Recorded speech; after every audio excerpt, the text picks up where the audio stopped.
lovely castle. Are your parents traveling in Europe? No, that's our summer house. Ever since Daddy's retired, he's taken up photography. Ah, I wondered why a postcard would have a finger in it. Stephanie, hold still. Joanna, I don't know why we have to go through this. I already told you my measurements. I'm afraid I need more to go on than perfect. Why do we have to wear stupid costumes anyway? It's a tradition. Now stop complaining. You're going to look beautiful. I already do. Dressing up in a colonial gown may excite you, but what about those of us who don't need gimmicks? Hi, Joanna, Stephanie.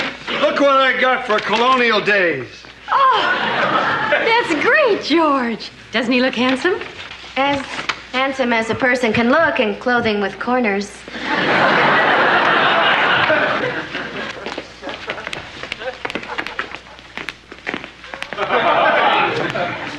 What's going on? Well, I've got a few more finishing touches to put on your costume for colonial days.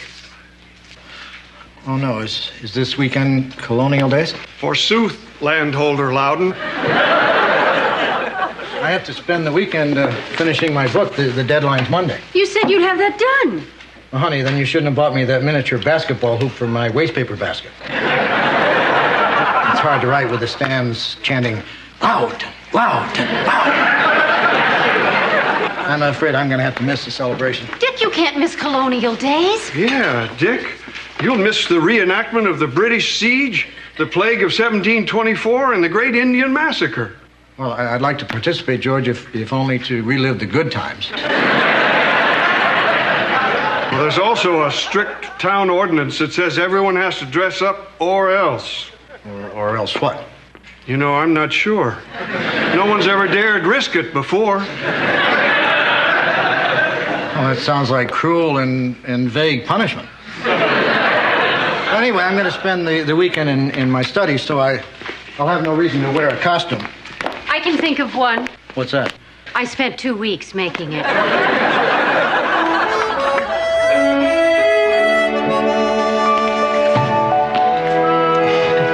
Oh, that is wonderful. I know.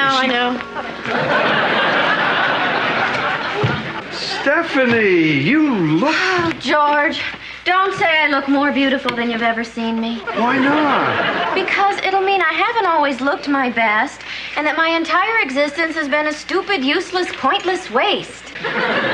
Oh. I've shoveled stuff that looked better than you.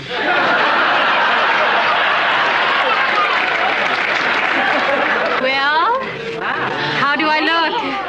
Boy, you look a lot better than Stephanie does, that's for sure. Let's not overdo it, George. Where's Dick? Stalling. I don't think he likes his costume. Why not?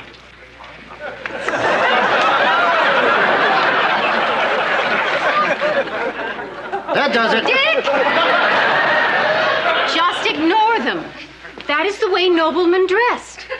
There's nothing noble about this. I mean, look at me. No wonder the Indians massacred these people. Don't feel bad. At least you don't look more beautiful than you've ever looked in your entire life. Thank you. Officer Shiflett, don't you look authentic? Yes, ma'am. Sorry to bust in like this, but I nabbed a traffic violator.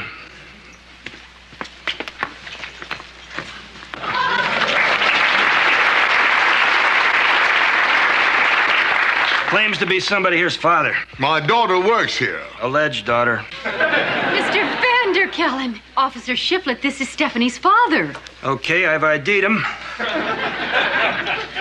Nailed him for 2 counts of driving against the parade. It was awful. Batons everywhere. I had the right of way. How do you figure? I always have the right of way. Not in my town. Mr. Vanderkellen, I'm Dick Loudon. How do you do? It's a pleasure to finally meet you. What are you supposed to be? A nobleman. I guess while some people were carving out the wilderness, somebody had to stay home and dance backwards. Daddy! Princess. Daddy! Have you met Dick and Joanna, the people who make me clean toilets? Oh, yes. And I'm George Utley, the man they make fixed toilets. Charles. Daddy, what are you doing here? I came to visit you, sweetheart. No, seriously. Stephanie, I know we've had our differences in the past, but now that I'm retired, I'm determined to spend more time with my family. Where's Mummy? I left her in Newport. Oh, she's on several fundraising committees, and her presence was needed, what with this save the $1,000 bill crisis. I guess there's no point in contributing money. So, how long will you be in town? As long as my daughter can stand me. Come on, I'll make up a room for you if you promise not to watch. Stephanie, the rooms are all full. Oh, that's right. Who can we kick out? Stephanie, I really think I should take a room elsewhere. I'm afraid every room in town's booked for colonial days. It's a madhouse. I could even be looking at some mob control.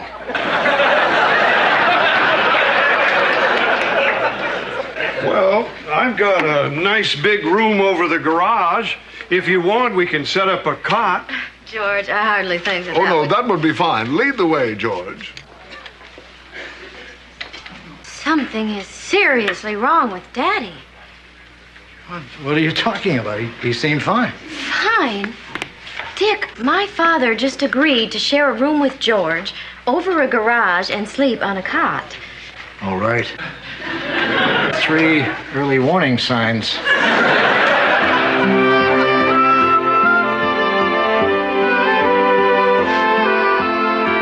Look, dear, an antique room. Everything here is so authentic.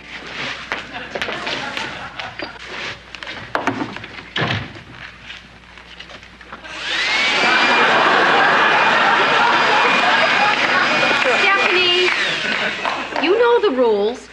Everything is supposed to be done the way it was in the old days. Okay. But it's not fair. Even the Flintstones had a vacuum. Joanna, I can't work in this. Now I've lost my blue editing pencil. Well, Dick, you can't blame that on your costume. Yes, I can. I tried to stick it behind my ear, and my wig ate it. Well, come on in and sit down. I'll look for it. While you're in there, see if you can find chapter 3.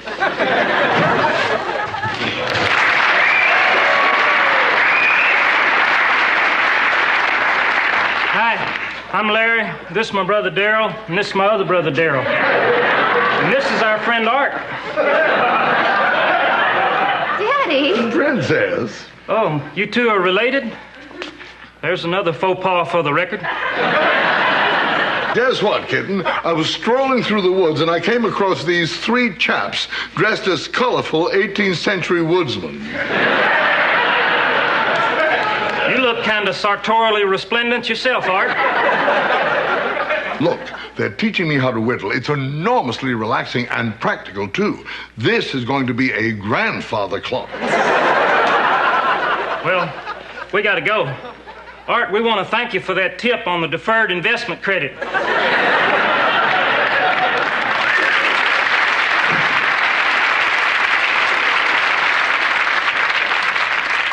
Okay, Daddy. Why are you acting so nutso? Can a fella keep busy without having his sanity questioned? Here, stop worrying and buy yourself something. Oh, it's late. George promised to teach me how to chop firewood. I hope I don't get my grandfather clock mixed in with the kindling. Just remember not to put your pencil behind your ear.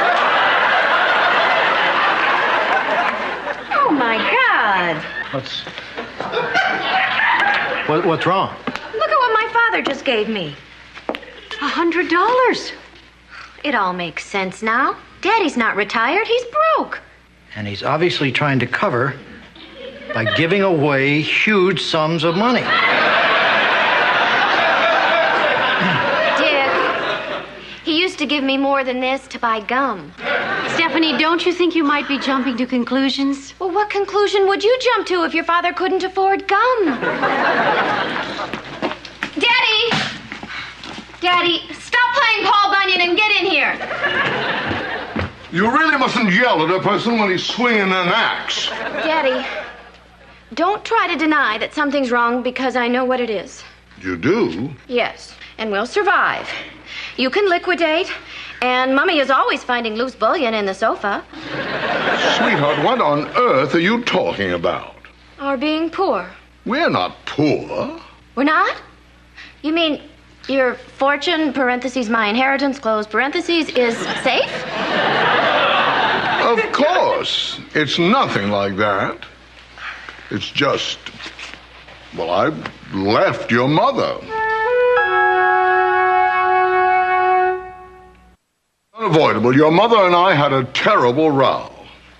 And you left her? No, I left the screaming fishwife that had taken possession of her body. This is kind of bordering on the personal. Now, maybe Dick and I should... No, I want the world to know what a maniacal shrew I married. Well, since you're backing off the personal stuff. Daddy, this doesn't sound like Mummy at all. The woman threw Wedgwood at me. No. Fortunately, I ducked, but she hit the Picasso. Fights at your house can really add up. Daddy, what started all this? Who knows? One minute she was playing bridge with her club, the next she was using language that... Well, I wouldn't be surprised to learn that there was sailor blood on your mother's side of the family. But you can't just walk out on 38 years of marriage. Oh, really? Just watch my dust. Daddy!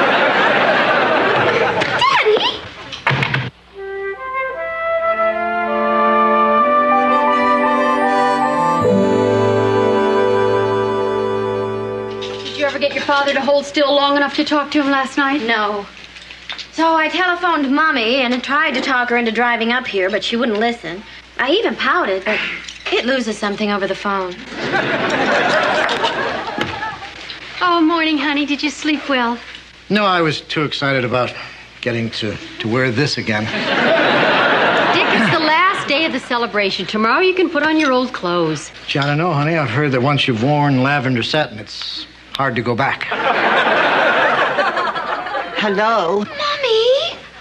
What are you doing here? I thought you said you weren't coming up.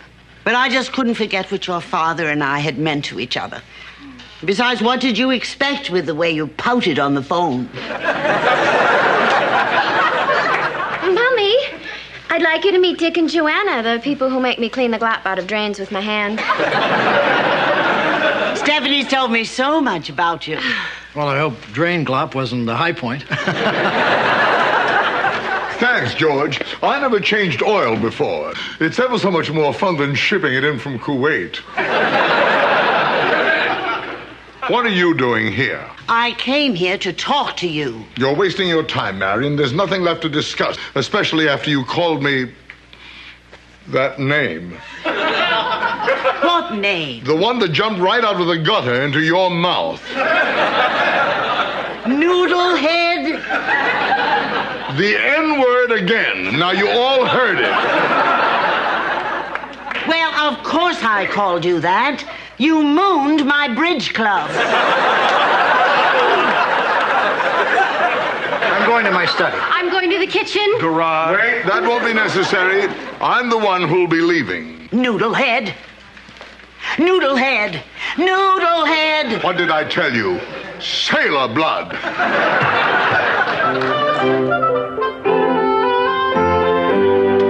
Is my wife around? Do you want me to get her? No. Mr. Vanderkellen, you're not really leaving. Yes, I am. Would you please tell your husband that I hope we meet again under less bizarre circumstances? Now, there's nothing bizarre about a domestic squabble. I was talking about his clothes. There he is, officer. Sorry, sir, you're in violation of Article 3, Paragraph 2 of the Colonial Day Celebration Bylaws. Now, what does that mean? You got trouble right here in River City? The rule says all residents must dress up in colonial costumes. I don't think the Minutemen wear Italian shoes. I'm not a resident. Paying to stay here? Well, no. And didn't I hear you say that you're staying indefinitely? Well, yes. You're a resident. You put him up to this. Well, you know how often I said that people who don't know how to dress properly should be taken off the streets. What's going on? Dick, what happened to your costume? Joanna, I'm sorry. I wasn't getting any work done. I kept rolling my lace cuffs into my typewriter. Whoa, look what got caught in the dragnet. Wait a minute. What is this? Taking you in for non-compliance with the dress code. It's all part of the fun we call colonial days. This is ridiculous. We could sue you for this. Go ahead. Maketh my day. I don't want to say that. All right, come on. Gonna be a little crowded. Hope you don't mind sitting in the back, Mr. Loudon. There's no way I'm getting on that horse.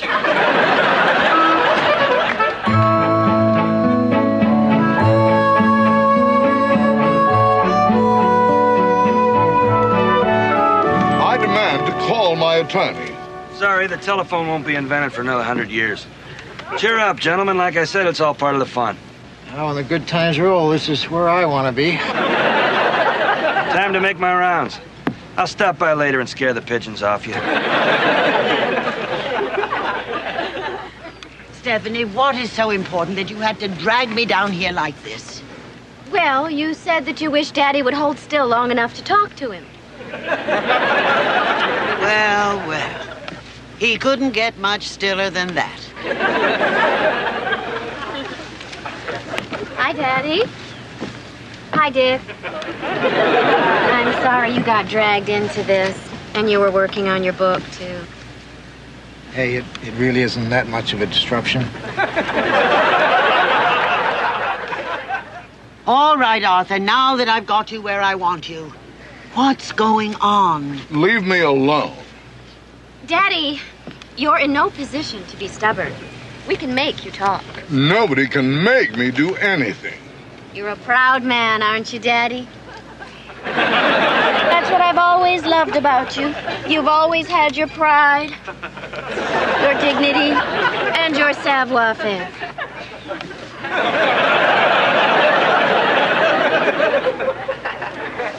All right, I'll talk. Just take them off. Why did you humiliate me in front of my bridge club? Because your bridge club is stupid. You think the Democrats are stupid, but you never moved them. I was tempted in 72. Besides, you're always so busy with your clubs and charities, I didn't think you'd even notice. Notice? We all noticed. Mrs. Hodgkins buttered and ate the 3 of hearts. This is absolutely ridiculous. Maybe this is none of my business, but I think what your husband is trying to say, that with you busy all the time, maybe you haven't been paying as much attention to him lately. When you're in stir with a guy, you get to know him.